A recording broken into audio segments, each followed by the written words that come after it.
Reka nanone nongere mbahereze ikaze nanabifuriza gukomeza kugira ibihe byiza cyane kuri mwebwe mwese mukomeje kugenda mudukurikira ndetse mukanakurikira amakuru meza n'ibiganiro tugenda tubagezaho. Mbaha ikaze koreza updates kuri Cecafa Kagame Cup. Ndabizi neza abakunzi ba PL Football Club n'abakunzi b'umupira w'amaguru mu Rwanda mutegereje byinshi kumenya byinshi kuri Cecafa, mutegereje kwimenyaho amakuru bimeze gute, izaba ryari, ese izitabirwa n'amakipe yahe muri rusange. Ibyo birumvikana, icyo usabwa nukugumana nanjye ubundi byose bikarushaho kugenda bigenda neza cyane, bikakubanira neza 5 kwa 5. Uyu munsi hashize iminsi mike Mashya y'umupira w'amaguru muri Afrika y'Uburasirazuba no hagati, Cecafa Kagame Cup itangaje igihe Cecafa Kagame Cup izabera. Birumvikana mu Rwanda bategejwe kumenya ngo amakipe azitabira na yahe, ese bizagenda gute muri rusange. Kanda subscribe kandi like, utanga ibitekerezo bya muri commentaire kugira ngo mwereze amakuru arambuye, mwereze updates nyinshi cyane zigezweho kuri iri rushanwa. Tuva kuri Cecafa, birumvikana turaza kureba n'ubundi mu bijyanye n'amarushanwa y'umupira w'amaguru hano mu Rwanda. Birumvikana AS Kigali yasinyishije abakinnyi babiri. Uraza kumenya abo bakinnyi babiri ni bande, bakomoka mu gihugu cy'u Burundi. Turaza kuba tubimenyera hamwe byose muri kiganiro, ntuze kujya kure muri rusange. Mu Rwanda hari amakipe menshi yagiye atwara Cecafa Kagame Cup. Birumvikana ni APR, Rayon Sport, ni Atarakongera ngo yatwaye Cecafa Kagame Cup ikwiye hanze. Sinayo makipe nese umuri yatwaye Cecafa Kagame Cup. So amakipe amwe namwe yidekaraye, amakipe amwe namwe ata Cecafa itangaza igihe izabera. Aya maklub ariko na maklub naga ari y'ibihugu.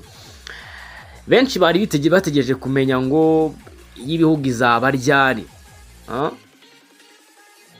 Ibihugu izaba ryari, icyo gihe ntago igeze hatangazwa. Neza hatangazwa igihe izabera.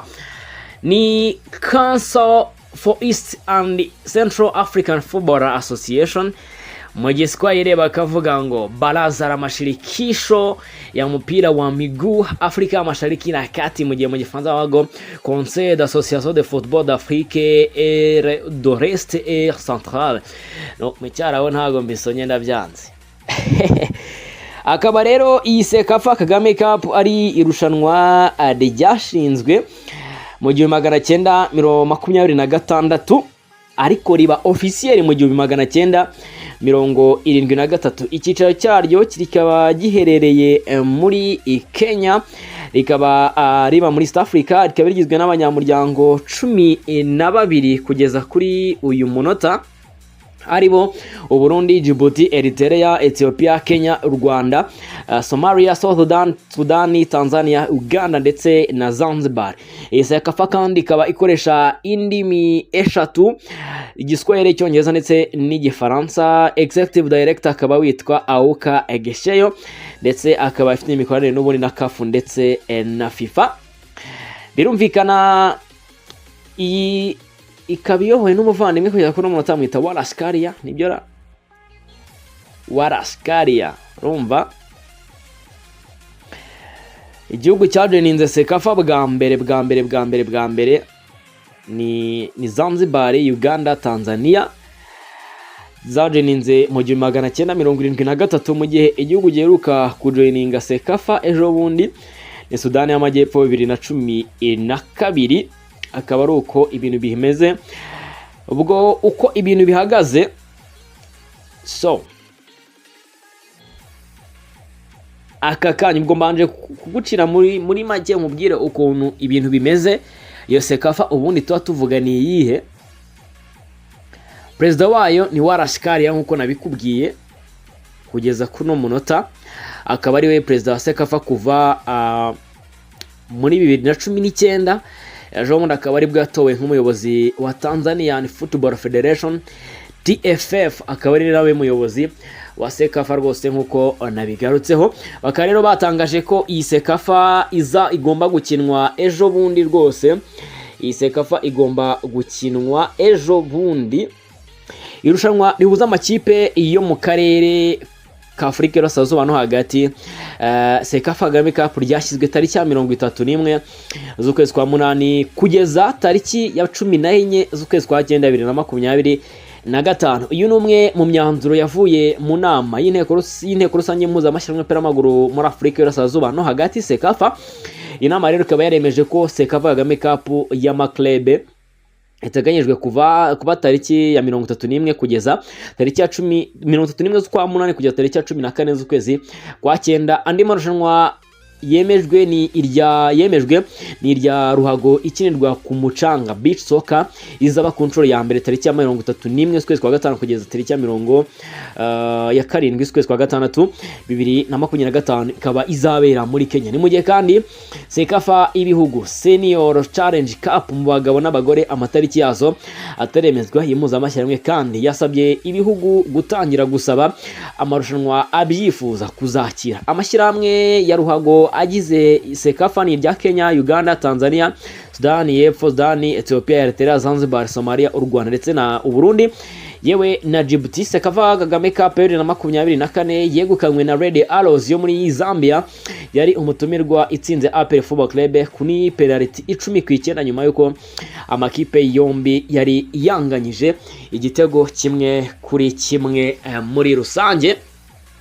Ushobora guhita wibaza uti ubundi Cecafa mu Rwanda ku makipe yo mu Rwanda ni irushanwa rimeze gute? Ni irushanwa amakipe yaritwaye nayahe ibintu nk'ibyo ngibyo ya hano mu Rwanda se byagenze gute? Bwo cyambe na APR byumvije ko yitwaye ejo bundi rwose itsinzwe, yaratsinzwe ejo bundi kabisa, yaratsinzwe. Okay, ejo ni Red Arrows yitwaye. Amakipe afite ni Rayon Sport, ni ekipe ya APR Football Club ndetse na Atarako, rwose ejo muri dore ngibi biraheruka, nibi biheruka, previous winners. Amakipe mu Rwanda iruka gutwara Cecafa ni Rayon Sport, yitwa ni APR ni iheruka Cecafa vuba ejo bundi rwose itsinze ni 10 na kangahe ndikona APR 2010 itsinze St George. Irushanwa ryari ryabereye mu Rwanda, Cecafa yarabereye mu Rwanda yatsinze St George yo muri Afrika yo muri Ethiopia. Ni mu gihe kandi ekipe nanone yo mu Rwanda ni APR iheruka kuri finali ejo bundi yakubiswe rwose na 14 yatsinzwe na Armerek, yitsinze igitego 1-0. ni Cecafa yarabereye mu Rwanda 2014, mu gihe ekipe ya Azam ya Red Arrows yo muri Zambia ni iheruka ejo bundi yabereye muri Tanzania itsinze APR Football Club.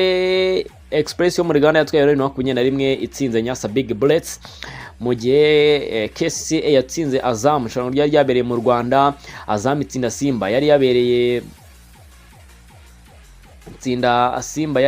muri Cecafa yari yabereye muri Tanzania n'ubundi. APR iratejo bundi yo muri Sudan yari Merek itsindwa na Tarako muri 2009, 2008 yatwaye na Taska, 2007 itwarwa na APR Football Club itsinze UR yo muri Uganda, 2006 ni Polisi ya Uganda, 2005 ni Sport Club Villa itsinze APR Football Club, mu gihe 2004 ni APR Football Club yatsinze Ulinzi Stars yo muri Kenya, 2003 ni Sport Club Villa itsinze Simba Sport Club, mu gihe kandi 2002 Simba yari yatwaye Prince Louis Burundi, 2001 ni Taska itsinze ni Australia yo muri Kenya maybe, mu gihe muri 2000 Taska yatsinze APR Football Club 3-1. 9 Yanga itsinda Sport Club Villa, 9 Rayon Sport itsinda Murandege Leopards, 9 itsinda Kenya Breweries, mu gihe Simba yatsinze APR kuri 9-5. APR akubiswe finali nyinshi cyane kabisa. Akaba ari uko ibintu bihagaze nk'ubwiye abaheruka kuyitwara umuntu twese kafa bwa mbere ni muri 67 ni ikitwa Aburia yo muri Kenya yari itsinze Sunderland yo muri Tanzania. nuko byagenze kabisa, akaba ari uko bihagaze. Rero rero ryatwawe n'ejo bundi cyane. Umuntu ufite nyinshi ni Simba Sport Club, ngira ngo ifite 1 2 3 4 5 APR ifite 3, Simba ifite 6 na Leopards, APR ifite 3, Young Africans ifite 5, we na Tusker, APR ifite 3, RMR APR ifite Cecafa 3, yatsinzwe finali inshuro 6. Urumva yatsinzwe finali inshuro 6, urumvika APR yatsinzwe inshuro nyinshi kuri finali. Rero ikaba izaba tariki ejo bundi mu kwezi kwa 8 kugera mu kwa 9 kuri 14 nibwo Cecafa iteganyijwe y'amaklebe. Ese APR Football Club ubundi mbere hagenaga amakipe yo mu Rwanda abiri, bakakanye currently Rayon Sport na APR Football Club nizo zifite ubushobozi bwo kuba zakitabira Cecafa, ndetse n'ubu ngo birashoboka ko u Rwanda rwa bidding rukakira Cecafa, ko ntago barafata umwanzuro ngo Cecafa izabera ahangaha. Ngira ngo ni icyamwe ry'umupira w'amaguru muri Cecafa, muri South Africa nyine Cecafa rikaba ryanatangaje ko umuntu wese wifuza kwakira Cecafa ya bidding akakira, ko ntago baremeza ngo ninde uzaryakira. Ubwo rero no gutegereza twaza kureba niba koko mu Rwanda Cecafa tuzayakira cyangwa se izajya ahandi. Amakipe mu Rwanda zitabira, birashoboka ko APR yajyayo, amahirwe ni menshi. Rayon Sport ya mbere n'iya kabiri zigomba kugenda, akaba uko bimeze. Rero Imana ikomeze ibarinde, mukomeza muragubwe neza, mwakurikiye Talent TV Show. Duhure mu kanya gato tureba andi makuru, mu gihe AS Kigali yasinyije Joseph Nshimirimana n'abandi bakinyi b'abarundi, cyo turaza kugenda tubigarukaho. Mwihangane gatoya, ubundi mu kanya gato nibwo tuburambure ibya andi makuru atandukanye y'hanze y'u Rwanda ndetse n'imbere no mu gihugu cy'u Rwanda, by'umwihariko muri transferi. Komeza mugire ibihe byiza.